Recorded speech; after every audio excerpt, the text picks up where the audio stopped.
तो सत्संग की कामना से सनत कुमार बद्री विशाल में भ्रमण कर रहे थे कि इतने में क्या देखा, श्री नारद जी सामने से चले आ रहे हैं। नारद जी को आता हुआ देखा तो बड़े प्रसन्न हुए, क्योंकि नारद जी यत्र तत्र भ्रमण करते ही रहते हैं चारों तरफ। तो आज तो भगवान की बड़ी सुंदर सुंदर कथाएं सुनने को इनके मुखारबिंद से मिलेंगी।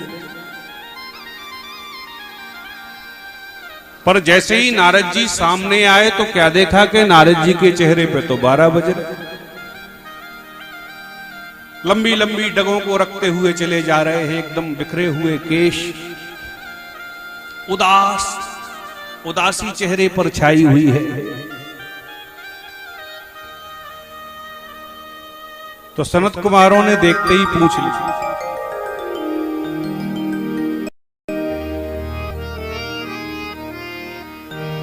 कथम ब्रह्मन्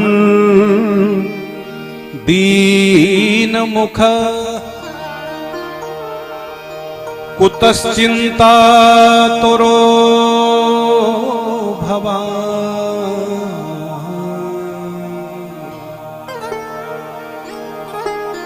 त्वरितं गम्यते कुत्र कुतश्चागमनं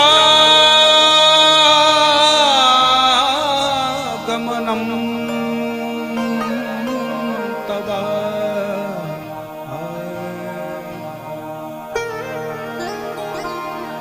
कुतश्चागमनं तव। हो ब्रह्मण, तुम कथम दीन मुख। अरे नारद भैया, ये चिंतातुर चेहरा लेकर के कहां चले जा रहे हो? क्योंकि आप तो ऐसे मुक्त संग महात्मा हैं कि शादी विवाह किया नहीं, आश्रम कहीं बनाया नहीं, फिर काय की चिंता आपको सता रही है?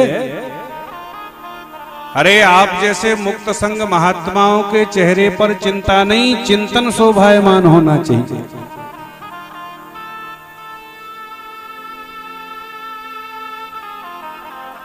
श्री नारद जी ने सनत कुमारों के चरणों में प्रणाम किया और अपनी चिंता का कारण बताया। महाराज, मैं सत्संग की कामना से मृत्यु लोक पर हर जगह गया, पर कहीं भी मुझे सत्य का संग नहीं मिला। सनत कुमार बोले, भाई सत्संग चाहिए था तो संतों के पास में जाते, तीर्थों में जाते। तो बोले, महाराज हम दिल्ली मुंबई कलकत्ता नहीं घूमे, तीर्थों में ही गए। हर क्षेत्रम कुरुक्षेत्रम श्रीरंगम सेतु बंधन, पर कहीं भी मेरे मन को शांति नहीं मिली। मैंने सोचा चलो गृहस्थों के यहां देख लो। गृहस्थों के यहां मैंने जाके देखा तो गृहस्थों के यहां भी बड़ी विडंबना। घर घर में नई बहू रानी का बोलबाला, सास ससुर की सेवा कब तक, तिजोरी की चाबी हाथ में ना आ जाए तब तक।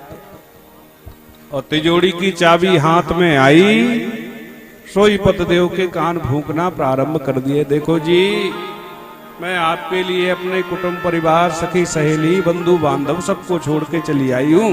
अब आप कम से कम इन बुढ़े माँ बाप को तो छोड़ो। पूरी रात खांसते रहते हैं, चैन से सोने तक नहीं देते। तो पिताजी की चारपाई घर से बाहर। बोलो राधे राधे।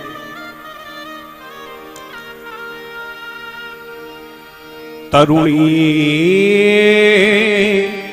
प्रभुता गे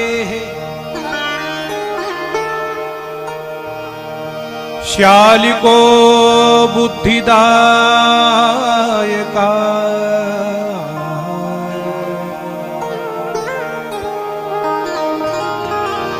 श्याल को बुद्धिदायका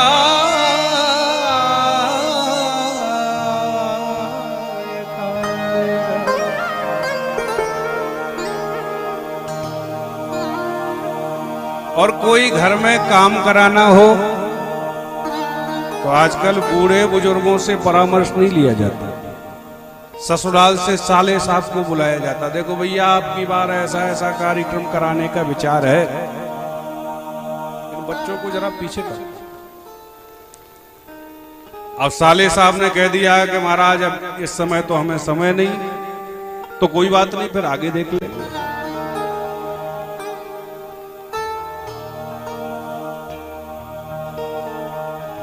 और व्यक्ति का लोभ इतना चरम उत्कर्ष पर पहुंच चुका है कि लोभ के वशीभूत होके बेटा बेटियों का भी क्रय विक्रय होने लगा है। पहले हमारे यहां समधी बनते थे, समधी। समधी शब्द का तो अर्थ ही होता था जो एक दूसरे के प्रेम व्यवहार विचार में बंध जाए, उसका नाम समधी होता था। और आजकल तो महाराज कुल खानदान मिले, विचार व्यवहार मिले ना मिले सब चलेगा, बस सौदा पट जाए वही समधी बन जाए। कन्या विक्रयणो लोभा दंपति नांच कलकनम। जिसके रहते एक ही गाड़ी के दो पहिए कहलवाने वाले पति पत्नी में आए दिन डंडा बज रहा है। हमारे यहां तो 7 जन्मों की कसमें खाई जाती थी। जो तलाक शब्द है ना, वो हमारी सनातन संस्कृति का शब्द ही नहीं। हमारे यहां तो 7 जन्मों की कसमें खाई जाती थी कि 7 जन्म तक हमें तुम्हारे जैसा पति मिले। पति कहता 7 जन्म तक तुम्हारे जैसी पत्नी मुझे मिले। पर लोभ के वशीभूत होके रोज डंडा बज रहा है महाराज।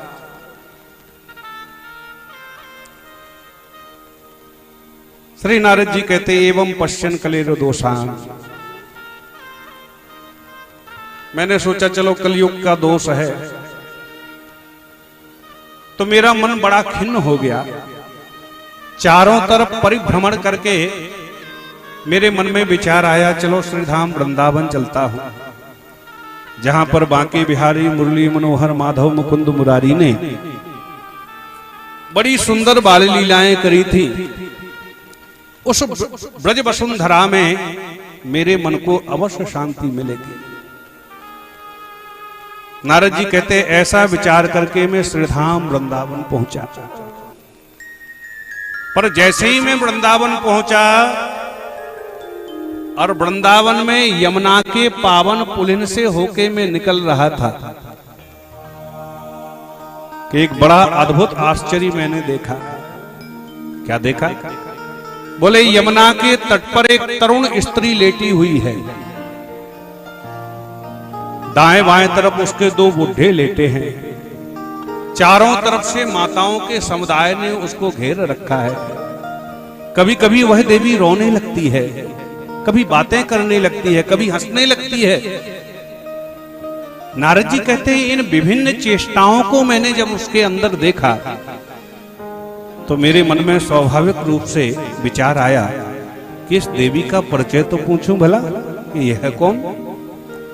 नारद जी कहते दूसरे ही क्षण मेरे मन में विचार आया कि माताओं का सहज स्वभाव होता है, ना तो इन्हें रोते देर लगे और ना हंसते देर लगे। इसलिए साधु महापुरुषों को माताओं के समुदाय से दूर ही रहना चाहिए। श्री नारद जी कहते हैं ऐसा विचार करके मैं पुनः अपने रास्ते से जब जाने लगा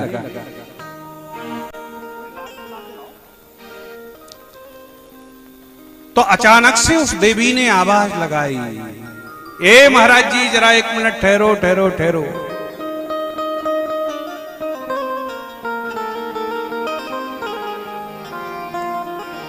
भो भो साधो क्षणं तिष्ठ मच्चिन्तामपि नाशनम्।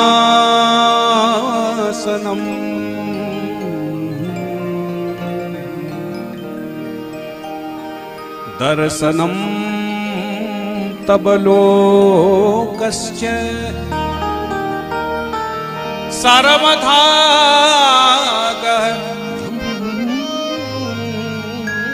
परम। ए महाराज जी जरा ठहरो ठहरो ठहरो ठहरो ठहरो ठहरो। महाराज आपके दर्शन करने मात्र से मुझे ऐसे लग रहा है जैसे मेरे संपूर्ण जीवन के अमंगल ही नष्ट हो गए हो। क्योंकि यदा भाग्यम भवेद भूरि भवतो दर्शनम तव। आप जैसे मुक्त संग महात्माओं के दर्शन बड़े सौभाग्य से मिलते हैं।